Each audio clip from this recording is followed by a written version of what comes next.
কথাই মনে করি। তোমাকে বিয়ে করার পর থেকে না আমার জৈবনের মধ্যে না কোনো শান্তি নেই, জানো তো। তুমি তো আমাকে বিয়ে করে এই বাড়িতে রেখে দিয়ে চলে গেলে। আমার এই ভরা জৈবন আমি এখন কি করবে বলো তো? আমি এখন একাত ওকাত করে দিন কাটাই, আমার একটুকু ভালো লাগে না। দেখ শোনাবো, আমি বুঝতে পেরেছি তোর ভরা যৌবন, তোর এখন যৌবন এখন সাগরের ঢেউ উলট পালট করছে।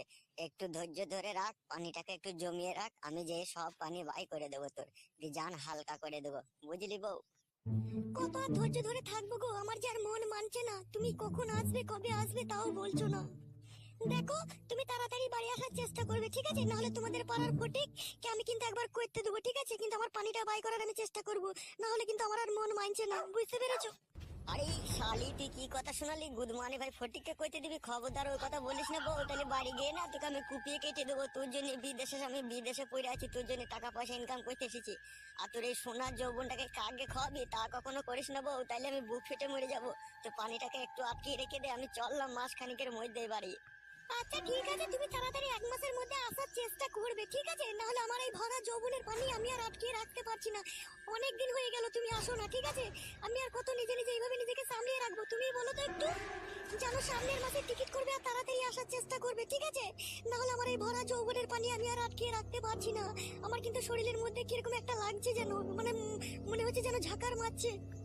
দেখ শোনাবো, একটা কথা বলছি, তোর শরীরটা যেইভাবে এখন ঝাঁকার মারছে না, আমি বাড়ি গিয়ে ওইভাবেই তোকে ঝাঁকার মেরে লাগাবো, ঠিক আছে? একটু ধৈর্য রাখ শোনাবো, মন খারাপ করিস না।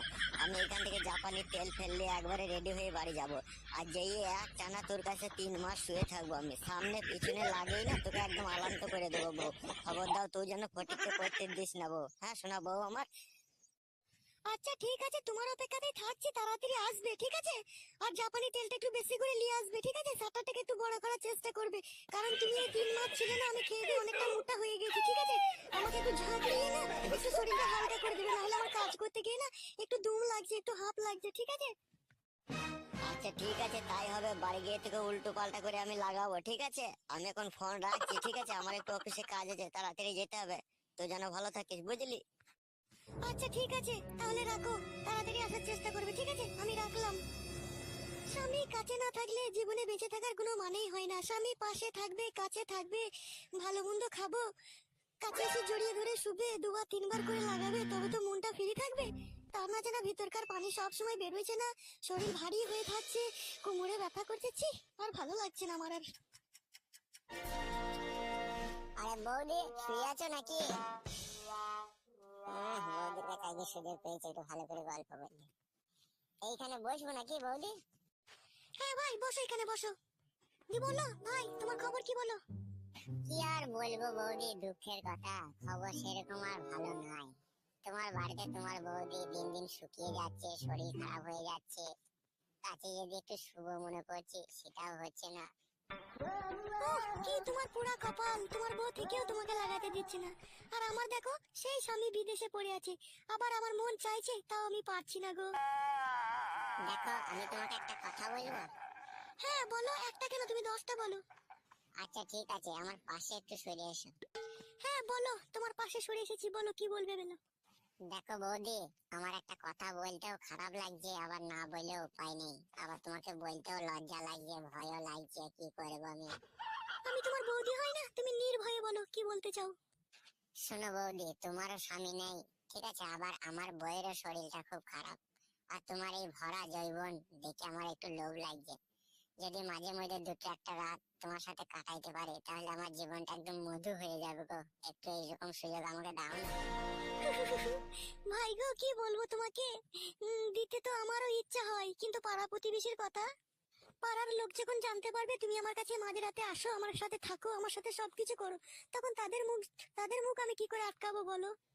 হ্যাঁ হ্যাঁ, তুমি ঠিকই বলেছো। এই শালা পাড়ার লোক দিকে নিয়ে হয়েছে জানের জ্বালা। যদি আরাম করে কেউ যদি কইতে দেবে বলে, তার কাছে যদি যাই, এই শালাটা বেশি খিটকাল করে। তুমি তো জানো আমার স্বামী নেই, আমারও ইচ্ছা হয় জানো তো, কিন্তু কি করব বলো? শোনো বৌদি, ভয় করার কোনো কারণ নাই, ঠিক আছে? আমি মাঝরাতে আসবো, ঠিক আছে? আমি এসে মনের মতো করে তোমাকে আদর করবো, ঠিক আছে? তাই নাকি? মনের মতো করে কি করে আদর করবে একটু শুনি। মনের মতো করে আদর করব মানে, আমি যখন রাত্রের বেলায় তোমার কাছে আসবো, তুমি ঘরের ভিতরে শুয়ে থাকবে, ঠিক আছে? কাপড় পরে তো তুমি শুয়ে থাকো নাকি? হ্যাঁ হ্যাঁ, আমি কাপড় পরেই শুই মাঝে মাঝে। শোনো, তুমি কাপড় পরে যখন শুয়ে থাকবে আমি আসবো, আমি নিজের হাতে করে এসে তোমার শাড়িটাকে খুলে आजा मेरे सर्कल में आजा, आजा मेरे सर्कल में आजा। माई 11 सर्कल पे अपनी टीम बनाओ और हर दिन फर्स्ट प्राइज में पाओ 3,000 ज्यादा। দেবো। আমি খুলে শাড়িটাকে খুলে গোছ করে আবার তোমার মাথায় বালিশের মতো করে দেবো, যে তোমার উপরে শুভ দিয়ে। প্রথমেই আমি কি করবো জানো তো, তোমার ছায়াটাকে একটু উপর দিয়ে হালকা করে তুলে তোমার লাভিতে মুখটা লাগিয়ে চুমু খাবো। মেরে বোকাচ্চুদা, ওইরকম আমার সামনেকেও আমি করতে দিই না, তোমাকে কি করে দিই বলো তো? শোনো, সামনে হচ্ছে তোমার পার্সোনাল জিনিস, ঠিক আছে? তোমার সব জিনিসে ও টাচ না করতেও পারে, কিন্তু আমি তোমার পরকীয়া প্রেমিক। আমি কি তোমাকে মন খুলে, জান খুলে, প্রাণ খুলে একদম আদর করবো গো। যেটা আমি করবো সেটা তোমার স্বামী কোনোদিনও করবে না। তাই নাকি? তুমি যেরকম ভাবে আমাকে আদর করবে সেইভাবে আমার স্বামী আজ অব্দি কোনোদিনও করেনি। না গো, আমি কি তোমার মিথ্যা বলছি নাকি? তাহলে আজকে রাতে আসবো, দেখে নিও একবার চেক করে। আচ্ছা ঠিক আছে, তাই হবে। আমি মাঝরাতে তোমার অপেক্ষায় থাকবো, আসবে তো তুমি? হ্যাঁ অবশ্যই আসবো, কেন নয়, আসবো আমি তোমার কাছে। ঠিক আছে, এসো তাহলে, এখন এসো। তুমি রাত্রিরে যেন অবশ্যই আসবে, ঠিক আছে? আচ্ছা ঠিক আছে, আমি রাত্রে আসবো, ঠিক আছে? রাত্রে ওই 1টা-1:30টার সময় আসবো, ঠিক আছে? তুমি যেন ঘুমিয়ে গেও না আবার। না না, আমি ঘুমাবো না, আমি তোমার অপেক্ষাতেই থাকবো। আচ্ছা ঠিক আছে, তাহলে আমি এখন বাড়ি চললাম। আচ্ছা এসো তাহলে। সালা জীবনটা সোনায় সোহাগা হয়ে গেল রে আজকে রাত্রে। উফ, কি করবো, ঘরে স্বামী নেই, মনও চাইছে একবার করতে দিতে।